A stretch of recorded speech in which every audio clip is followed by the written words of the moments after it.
کہ اگر تم اللہ سے محبت کرنا چاہتے ہو، حضور فرما رہے ہیں اگر تم اللہ سے محبت کرنا چاہتے ہو تو حضور کے فرما بردار ہو جاؤ، اللہ تم سے محبت کرنے لگے۔ ایسا بھی ہو سکتا ہے کہ ہم اللہ سے محبت کریں، اللہ مجھ سے ڈائریکٹ محبت کریں،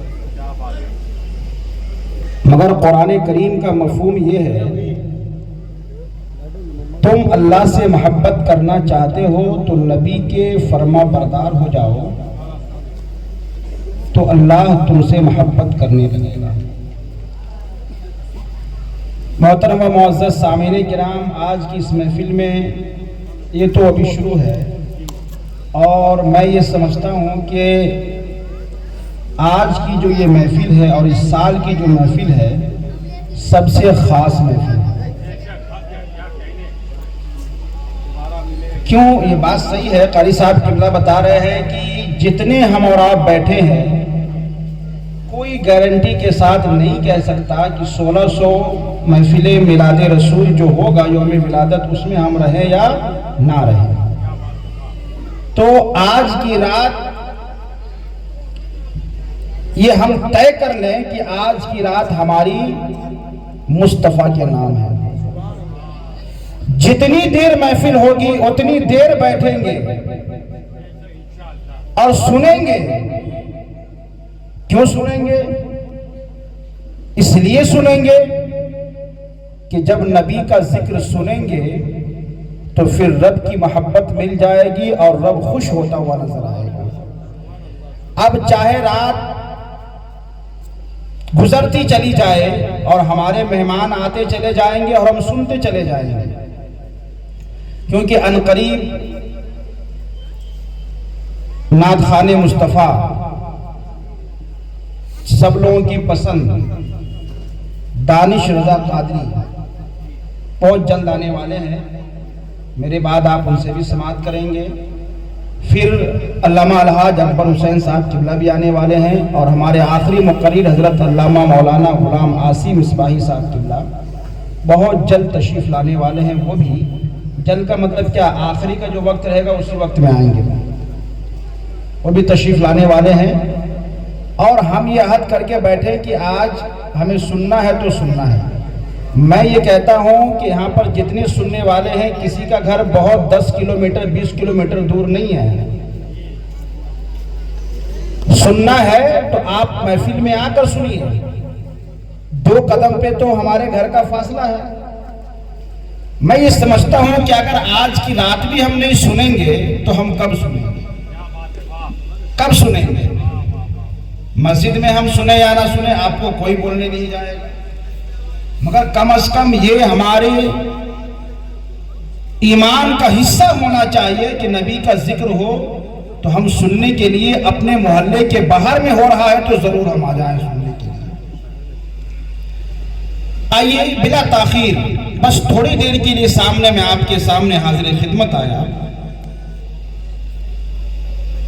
سب سے بڑی دولت انسان کے لیے محبت رسول ہے۔ محبت رسول ہے تو ایمان سلامت ہے۔ میرے امام اہل سنت الشاہ امام احمد رضا خان، کچھ لوگوں کی ذہن میں سوال آتا ہوگا کہ آپ بار بار امام اہل سنت کا نام کیوں لیتے ہیں، ان کا شعر کیوں پڑھتے ہیں، ان کا ذکر کیوں کرتے ہیں؟ تو آپ کو بتا دوں میرے امام اہل سنت نے اپنی ساری زندگی مصطفیٰ کی مدحت میں گزاری، مصطفیٰ کی تعریف و توصیف میں گزاری، اور اتنی تعریف و توصیف میں گزاری میرے امام نے۔ میرے امام کہتے ہیں، میرے امام پاک رضی اللہ تبارک و تعالی عنہ امام احمد رضا خان محدث بریلوی اپنی زندگی کا اکثر حصہ مصطفیٰ کی تعریف و توصیف میں اس طرح گزار دی ہے کہ اللہ نے احمد رضا کے ذکر کو بلند کر دیا ہے۔ جہاں مصطفیٰ کا ذکر ہوگا، جہاں مصطفیٰ کی عظمت بیان کی جائے گی، وہاں احمد رضا کے زبانی مصطفیٰ کی عظمت کو بیان کیا جائے گا۔ بہت اچھا، واہ واہ۔ میرے امام کا ایک شعر ہے، وہ کیا ہے؟ چمک تجھ سے پاتے ہیں سب پانے والے، چمک تجھ سے پاتے ہیں سب پانے والے، میرا دل بھی چمکا دے چمکانے والے۔ ہم اور آپ سنتے امام کا شعر ہے، ہم سبحان اللہ بولتے، اس کی گہرائی کو ذرا سمجھیے کہ میرے امام کیا بولنا چاہتے ہیں۔ میرے امام کہتے ہیں چمک تجھ سے پاتے ہیں یا رسول اللہ، چمک تجھ سے پاتے ہیں سب پانے والے، میرا دل بھی چمکا دے چمکانے والے۔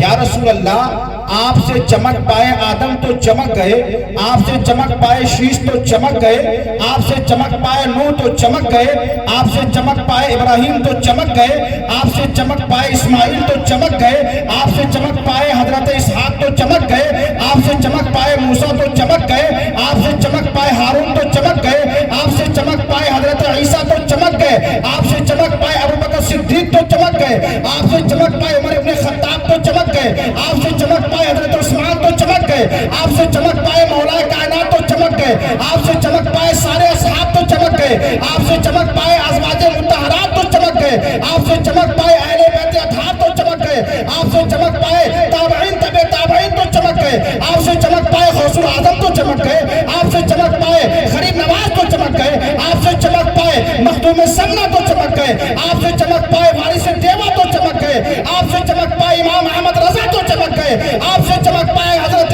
تاج الشریعہ تو چمک گئے، آپ سے چمک پائے سارے زمانے والے آپ سے چمک پاتے رہے اور سب چمکتے نظر آئے۔ یا رسول اللہ میرا دل بھی چمکا دے چمکانے والے، میرا دل بھی چمکا دے۔ امام نے یہ نہیں کہا مجھے چمکا دے، امام کہتے میرا دل بھی چمکا دے۔ یا رسول اللہ میرے وجود کو تو چاند بھی چمکا سکتا ہے، میرے وجود کو سورج بھی چمکا سکتا ہے، میرے وجود کو یہ لائٹ بھی چمکا سکتی ہے، مگر یا رسول اللہ میرے وجود کو نہیں، میرے دل کو چمکا دے، کیونکہ دل کو صرف آپ ہی چمکا سکتے ہیں۔ یہ سورج نہیں چمکا سکتا، یہ چاند نہیں چمکا سکتا، یہ لیل و قمر نہیں چمکا سکتے۔ یا رسول اللہ اگر دل کو چمکانے والا کوئی ہے تو وہ کوئی اور نہیں بلکہ آپ ہیں جو دلوں کو چمکا سکتے ہیں۔ اسی لیے میرے امام کہتے ہیں چمک تجھ سے پاتے ہیں سب پانے والے، میرا دل بھی چمکا دے چمکانے والے۔ بہت کو نعرے تکبیر، نعرے رسالت، دلدار کی آمد، دلدار کی آمد، مسلک اعلیٰ حضرت، فیضان اعلیٰ حضرت، نعرے تکبیر، نعرے رسالت، نعرے حیدری۔ بہت ضروری ہے، میرا دل بھی چمکا دے چمکانے والے۔ امام کی اگر ہر ایک شعر کی تشریح کی جائے تو بہت وقت لگے گا۔ میرے امام پاک رضی اللہ تبارک و تعالی عنہ کا آپ معاملہ دیکھیں۔ میرے امام پاک رضی اللہ تبارک و تعالی عنہ کیا کہتے ہیں؟ سب سے اعلیٰ و اولیٰ ہمارا نبی۔ دیکھیں سمجھ میں آیا یا نہیں؟ سبحان اللہ ضرور بولیے، کم سے کم بولنے کا ثواب تو ملے گا۔ سبحان اللہ بولنا آپ کا کام ہے، شعر پڑھ کے سمجھانا میرا کام ہے۔ سب سے اولیٰ و اعلیٰ ہمارا نبی، سب سے بالا و والا ہمارا نبی، سارے اچھوں میں اچھا سمجھیے جسے، سارے اچھوں میں اچھا سمجھیے جسے، ہے اس اچھے سے اچھا ہمارا نبی، سارے اونچوں میں اونچا سمجھیے جسے۔ آپ جس کسی کو اونچا سمجھنا چاہتے ہیں ایک حد متعین کر لیں، آپ سارے اونچوں میں اونچا سمجھیے جسے، ہے اس اونچے سے اونچا ہمارا نبی۔ اور میرے امام کہتے ہیں کون دیتا ہے دینے کو منہ چاہیے،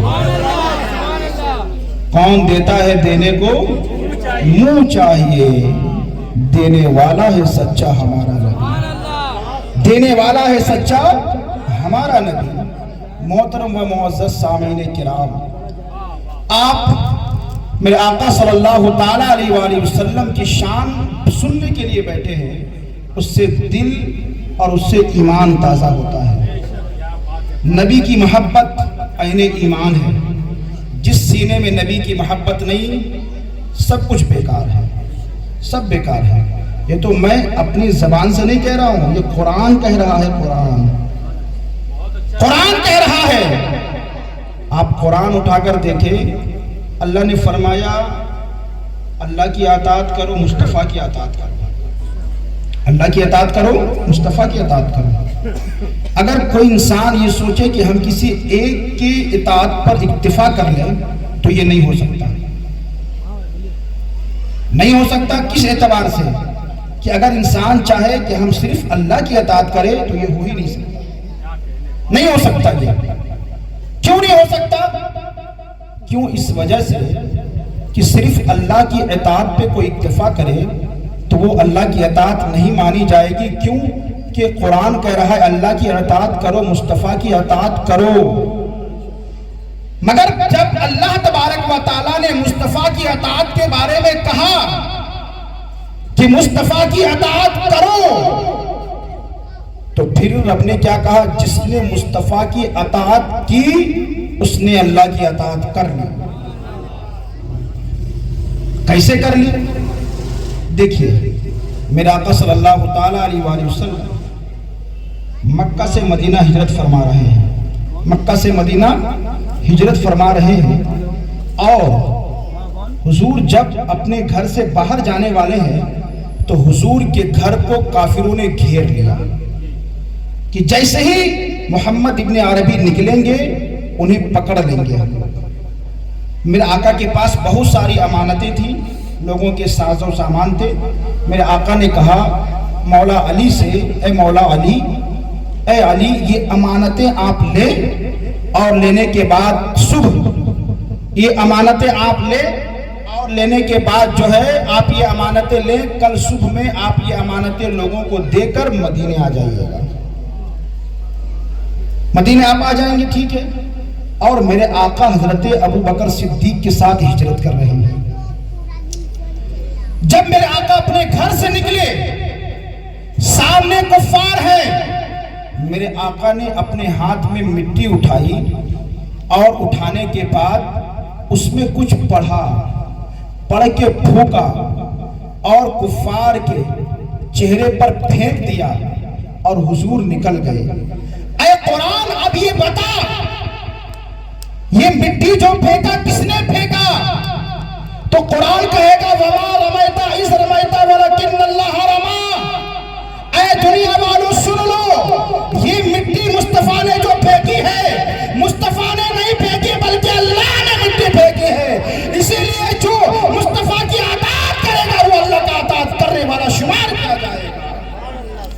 نبی سے محبت جہاں کرو گے اللہ سے محبت کرنے والے شمار کیے جاؤ گے. اس لیے اپنے سینے میں پہلے نبی کی محبت کی شمع روشن کرو. کیوں؟ ہم نے نبی کے کہنے پر اللہ کو ایک مانا ہے. نبی کے کہنے پر ہم نے اللہ کو ایک مانا ہے. جنت کو مانا، جہنم کو مانا، دوزخ کو، ہر چیز کو ہم نے مانا ہے. نبی کے کہنے پر مانا. اور یہ تو صحابہ کا بھی عقیدہ ہے کہ نبی کے کہنے پر صحابہ کرام نے بھی مانا، تو ہم بھی تو نبی کے کہنے پر مان رہے ہیں. صحابہ کا عشق دیکھیں مصطفیٰ سے کیسا، نبی سے محبت کیسی. ارے کم از کم ہم ویسی محبت نہیں کر سکتے، اتنا دعا تو کر سکتے ہیں کہ مولا صحابہ نے جیسی محبت اپنے نبی سے کی ہے اس کا ایک چھینٹا یا ایک قطرہ بھی تو عطا فرما دے. ایک قطرہ بھی تو عطا فرما دے. میرے آقا کی عظمت کو ملاحظہ فرمائے، نبی کی محبت کو ملاحظہ فرمائے. آپ بخاری اور مسلم کی حدیث پاک میں موجود ہے. میرے آقا بیمار ہیں، میرے آقا بیمار تھے. حضرت صدیق اکبر مصلی مصطفیٰ پر کھڑا ہو کر نماز پڑھا رہے ہیں. مسجد نبوی ہے. آج جو لوگ مسجد نبوی گئے ہیں وہ لوگ جانتے ہیں کہ میرے آقا جہاں پر نماز پڑھاتے تھے اس سے بائیں طرف میں بالکل ایکسٹریم لیفٹ میں میرے آقا کا حجرہ تھا جہاں میرے آقا آرام فرمایا کرتے تھے. صدیق اکبر نماز پڑھانے کے لیے کھڑے ہو گئے. صدیق اکبر نماز پڑھانے کے لیے کھڑے ہو گئے. اب میرے آقا کی طبیعت کچھ اچھی ہوئی تو میرے آقا نے سوچا کہ میں دیکھوں ذرا کہ میرے دیوانے صدیق کے پیچھے نماز کیسے پڑھتے ہیں. صدیق کے پیچھے نماز کیسے پڑھتے ہیں. میرے آقا نے پردہ ہٹایا، حضور کے چہرے مقدسہ سے ایک نور نکلا اور مسجد روشن ہو گیا۔ صحابہ کرام سمجھے، اب صحابہ کرام حالت نماز میں ہیں، چہرہ ہمارا ہونا چاہیے حالت نماز میں قبلہ کی طرف۔ اگر قبلہ سے ہمارا چہرہ 40 ڈگری پھر گیا، نماز ہماری چلی جائے گی۔ مگر صحابہ کرام کا عالم یہ تھا کہ میرے آقا بغل میں نہیں تھے، بلکہ جہاں پر حضور کا مصلی ہے وہاں سے لے کر حضور کا کمرہ کچھ فاصلے پر ہے۔ میرے آقا علیہ السلام نے جیسے پردہ اٹھایا، صحابہ کرام نماز میں ہیں، سارے صحابہ نے اپنے چہرے کو مصطفیٰ کے چہرے کی طرف کر لیا۔ سارے صحابہ نے اپنے چہرے کو مصطفیٰ کے چہرے کی طرف کر لیا، حضور کو دیکھنے لگے۔ نماز اللہ کی پڑھی جا رہی ہے، عبادت اللہ کی ہو رہی ہے، چہرے مصطفیٰ کا دیدار ہو رہا ہے۔ صحابہ کرام کہتے ہیں ہمیں تو ایسا لگ رہا تھا 3 دنوں سے ہم نے نبی کے چہرے کی زیارت نہیں کی تھی، نمازوں کو توڑ دے اور نبی کے چہرے کی زیارت مکمل طور پہ کر لیا جائے، کیونکہ نماز قضا ہو تو پھر سے ادا ہو، نبی کے چہرے کی زیارت قضا ہو تو کیسے ادا کی جائے گی؟ اللہ اکبر، حضور آ رہے ہیں، صحابہ کرام حضور کو دیکھ رہے ہیں، مگر صحابہ کی نماز ٹوٹ نہیں رہی ہے، کیونکہ نبی پاک علیہ السلام کی عبادت میں رہنا، ان کو دیکھنا اللہ اکبر نماز کو توڑتی نہیں ہے۔ صحابہ کرام رضوان اللہ تعالی علیہ مجمعین میرے آقا کو دیکھ رہے ہیں، میرے آقا کو ملاحظہ فرما رہے ہیں۔ صدیق اکبر کے پاس میرے آقا ہے، آنے کے بعد صدیق اکبر اپنے مصلی سے پیچھے ہٹتے ہیں۔ میرے آقا فرماتے صدیق مصلی پر قائم رہو، نماز ہو رہی ہے، سب حضور کو دیکھ رہے ہیں، نماز تو ٹوٹ جانی چاہیے نا۔ کچھ لوگوں نے کہا کہ نہیں، کہ نبی کا خیال آ جائے تو نماز نہیں ہوگی۔ یہاں تو سارے کے سارے صحابہ مصطفیٰ کو دیکھ رہے ہیں مگر نماز ہو رہی۔ قرآن گواہی دیتا ہے جب تمہیں حضور بلائیں حالت نماز میں تو تم حالت نماز میں نبی کے پاس آ جاؤ۔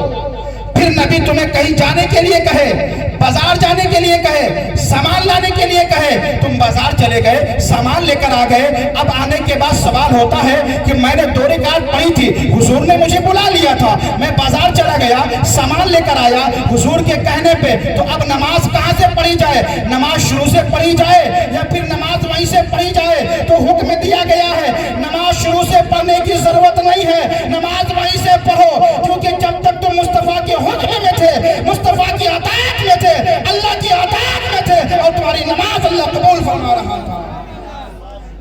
میرے آقا علیہ السلام کو صحابہ کرام دیکھ رہے، صدیق اکبر پیچھے ہٹے۔ میرے آقا نے فرمایا صدیق نماز پڑھائیے۔ مجھے بتائیے پورے قرآن میں، پورے حدیث میں کہیں نہیں لکھا ہے کہ حضور جب مصلی پہ آئیں، حضور جب مصلی پہ آئیں تو صحابہ کرام پیچھے ہٹ جائیں، کہیں نہیں ہے۔ مگر یہ عشق ہے، عشق کا حکم ہے کہ مصطفیٰ آ جائیں تو صدیق مصلی سے پیچھے ہٹ جائیں۔ یہ صحابہ کی محبت ہے حضور سے۔ کیسی محبت ہے؟ ایک مرتبہ ایک قبیلے میں میرے آقا علیہ السلام گئے، صحابہ کرام بھی گئے، قبیلے میں جھگڑا ہو گیا تھا، تو نماز کا وقت ہوا تو صحابہ کرام نے صفیں لگا دی، صدیق اکبر نماز پڑھانے لگے، نماز پڑھا رہے ہیں۔ اب دیکھیں حکم کیا ہے، اگر میں نماز پڑھا رہا ہوں، اگر آپ لیٹ سے آئے ہیں تو حکم کیا، جہاں جگہ ملے وہیں آپ نیت باندھ کر صف میں شامل ہو جائیں، آپ صفوں کو چیر کر نہیں جا سکتے۔ مگر میرے آقا کی شان کو دیکھے اور صحابہ کرام کی محبت کو ذرا ملاحظہ فرمائیں آپ، کیسی محبت ہے۔ صدیق اکبر مصلی پہ ہیں، اس قبیلے کے اندر مصلی پہ ہیں، صحابہ کرام کی امامت فرما رہے ہیں۔ حضور جب تشریف لا رہے ہیں تو صحابہ کرام کے صفوں کو چیرتے ہوئے نہیں، بلکہ جیسے حضور آئے صحابہ کرام نے جگہ دے دی اور صدیق اکبر نماز پڑھا رہے تھے تو صحابہ کرام اپنے ہاتھوں پر ہاتھ مارنے لگے، یہ اطلاع دینے لگے صدیق اب مصلی سے ہٹ جاؤ، مصطفیٰ آ گئے ہیں۔ اللہ اکبر، صدیق اکبر اس طرح نماز میں گم تھے کہ انہیں آواز سنائی نہ دی۔ اب اس تالی کو، اس آواز کو اور بلند کر دیا گیا، صدیق کے کان میں آواز پہنچی، صدیق پیچھے ہٹ گئے۔ اللہ اکبر، میرے آقا صلی اللہ تعالی علیہ وآلہ وسلم صدیق اکبر پیچھے ہٹے اور کچھ دیر کے بعد فوراً میرے آقا مصلی پر بیٹھے۔ ارے نماز کون سی ہو رہی ہے، کیسی نماز ہو رہی ہے کہ امام مصلی سے کچھ دیر کے لیے ہٹ گیا ہے اور مصلی پہ کوئی نہیں ہے، پھر بھی صحابہ کی نماز ہو رہی ہے۔ اللہ اکبر، اب دور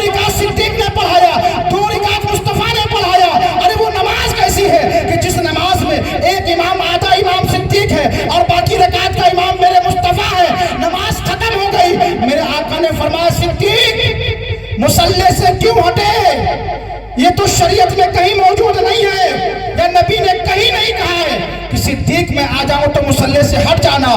مگر صدیق اکبر نے کہا یا رسول اللہ یہ عشق کا امتحان ہے اور یہ عشق حکم دے رہا ہے، جب نبی آ جائے تو ابو قحافہ کے پیٹے میں اتنا دم نہیں ہے کہ پیچھے مصطفیٰ ہو آگے صدیق ہو۔ یا رسول اللہ صدیق پیچھے ہٹ گئے، آپ آگے بڑھ کے نماز پڑھاتے نظر آ رہے ہیں۔ یہ ہے صحابہ کی محبت۔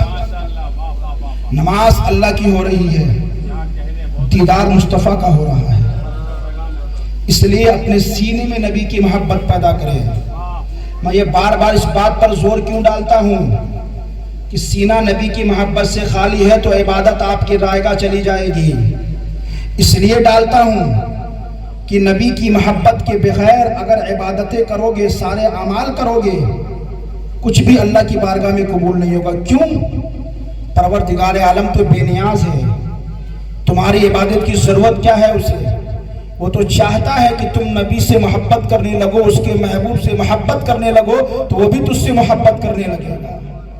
وہ تو چاہتا ہے، نبی سے محبت کرنے والے نبی کے عاشق اور نبی کے دیوانے کیسے ہوتے ہیں کہ مصطفیٰ کا حکم جیسے آتا ہے، جیسے مصطفیٰ کا حکم آتا ہے، وہ مصطفیٰ کا حکم آتا ہے وہ انتظار نہیں کرتے کہ ہاں یہ کام کر رہے تھے تو کام کرنے کے بعد جائے، نہیں، جب مصطفیٰ کا حکم آتا ہے تو کس طریقے سے مصطفیٰ کے حکم کی تعمیل کرتے ہیں۔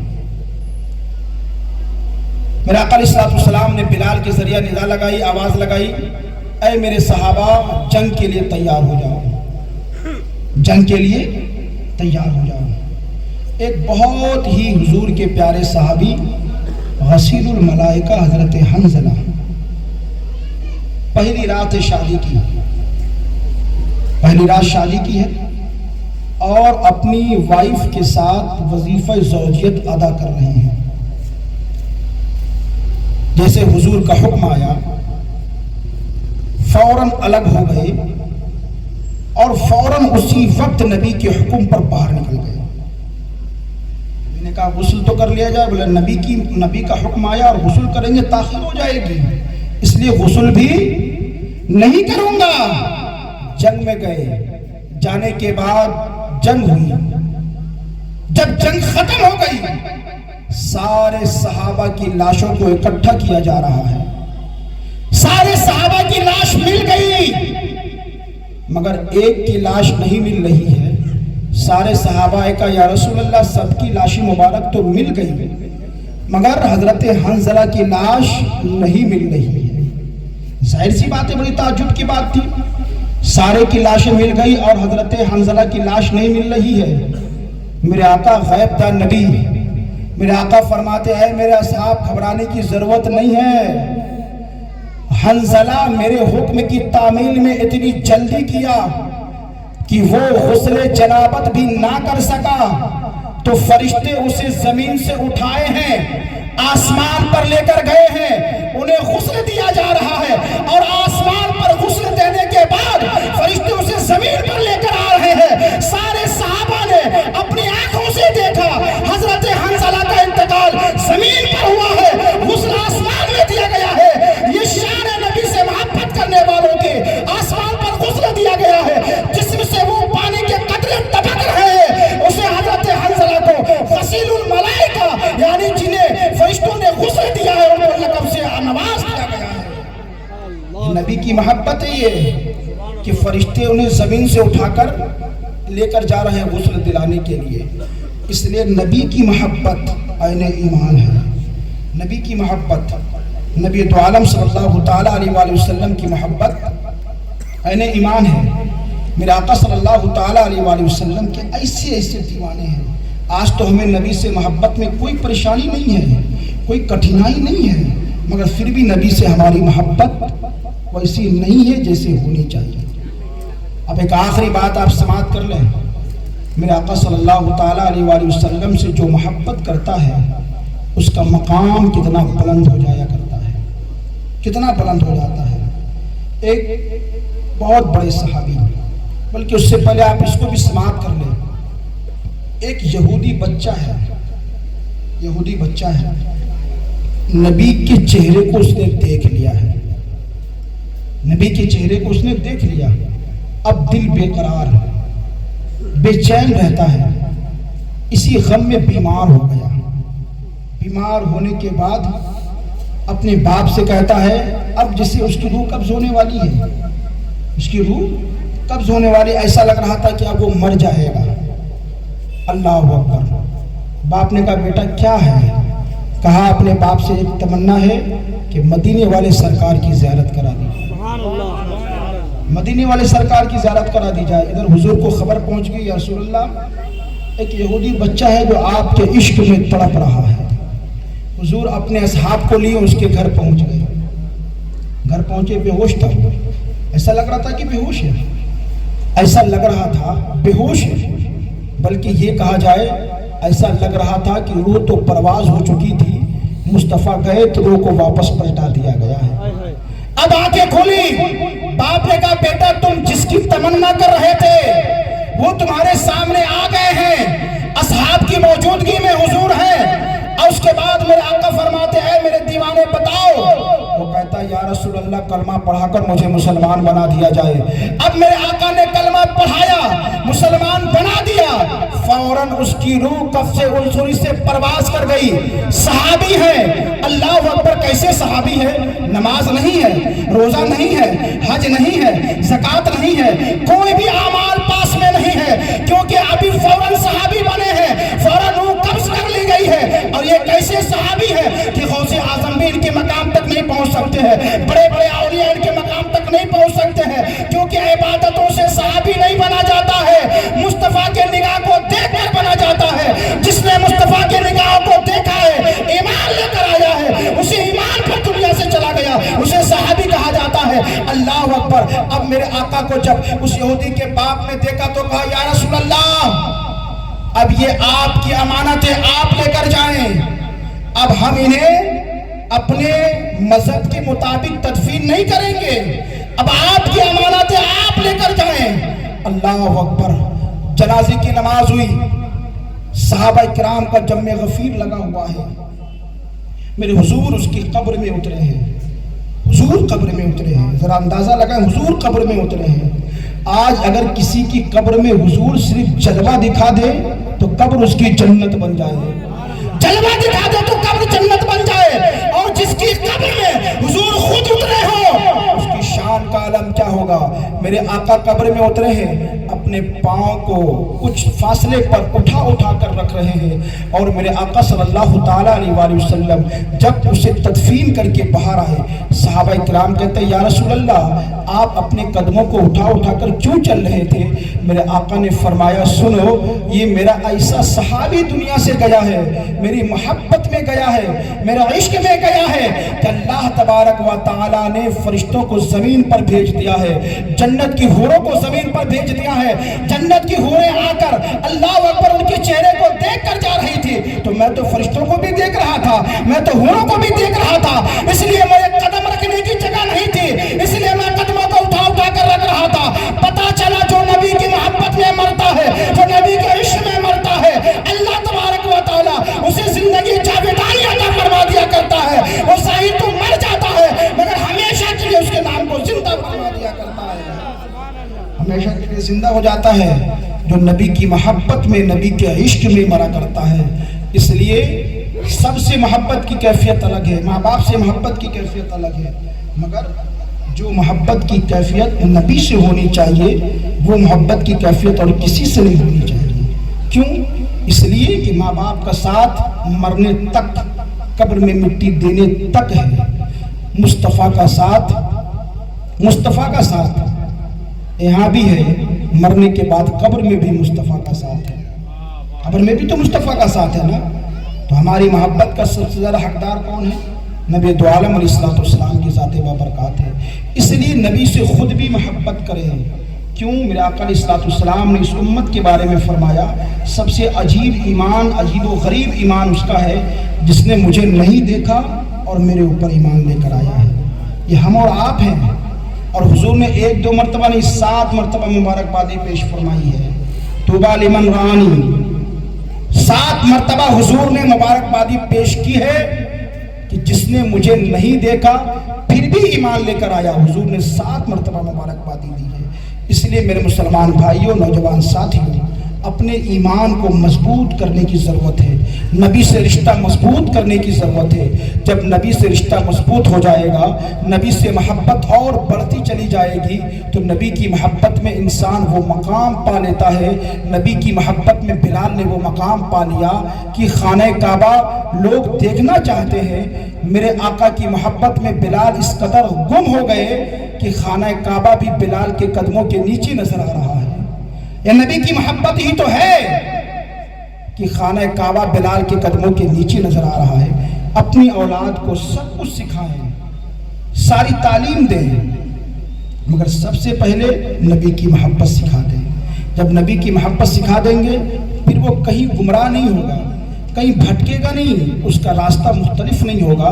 کیوں؟ اس وجہ سے کہ نبی کی محبت اسے ہر جگہ رہنمائی کرتی نظر آئے گی، نبی کا عشق اسے ہر جگہ رہنمائی کرتا نظر آئے گا۔ اس لیے نبی کی محبت میں اور نبی پاک علیہ السلام کے فرامین کے مطابق ہمیں چاہیے کہ ہم ایک طاقت بن کر رہیں، ایک ساتھ مل کر رہیے۔ سب سے بڑی طاقت ہوتی ہے آپسی اختلافات، آپسی انتشار، یہ انسان کو توڑ کر رکھ دیا کرتی ہے۔ دیکھیے ہمارے ہاتھ میں 5 انگلی ہے، اگر ہم 5 انگلی کو پھیلا دیں تو کوئی بھی میری 1 انگلی کو توڑ سکتا ہے، اور اگر ہم نے 5 انگلی کو بند کر کے مٹھی بنا دیا ہے تو اب کسی کی طاقت نہیں ہے کہ میری انگلی کو توڑ سکتا ہے، کسی کی طاقت نہیں ہے۔ اس لیے جو حالات ہیں، جو معاملات ہیں، ہمیں چاہیے کہ ہم اپنے بڑوں کے ساتھ رہ کر اپنی ایک طاقت بن کر رہیں، تاکہ غیر حملہ کرے تو اس کا جواب ایک ساتھ دیا جائے۔ جب آپس میں بٹ کر رہیں گے تو حالات کیا ہوگا؟ وہ مر رہا ہے مرنے دیا جائے، وہ کٹ رہا ہے کٹے، ہم کو اس سے کیا ہے؟ نہیں، میرے حضور نے یہ تعلیم نہیں دی ہے۔ میرے حضور نے فرمایا ہے اجتماعیت میں برکت ہوا کرتی ہے، ایک جٹ میں برکت ہوا کرتی ہے۔ اس لیے ایک ساتھ رہنا یہ بہت اچھی بات ہے، اور یہ ہمارے نبی پاک علیہ السلام کے نام سے محفل ہے، یہ سب کی محفل ہے، کسی خاص کی محفل نہیں ہے۔ جو جتنا زیادہ خرچ کرے گا، جس اعتبار سے جو آگے بڑھے گا، اللہ تو سب کچھ دیکھ رہا ہے، دل کی نیتوں کو دیکھ رہا ہے، اللہ اپنے فضل کے مطابق اسے جزا عطا فرمائے گا۔ اللہ تبارک و تعالیٰ کی بارگاہ میں دعا ہے، مولا تبارک و تعالیٰ ہمیں آپ کو سب کو اہدنا الصراط المستقیم پر چلنے کی توفیق و رفیق عطا فرمائے۔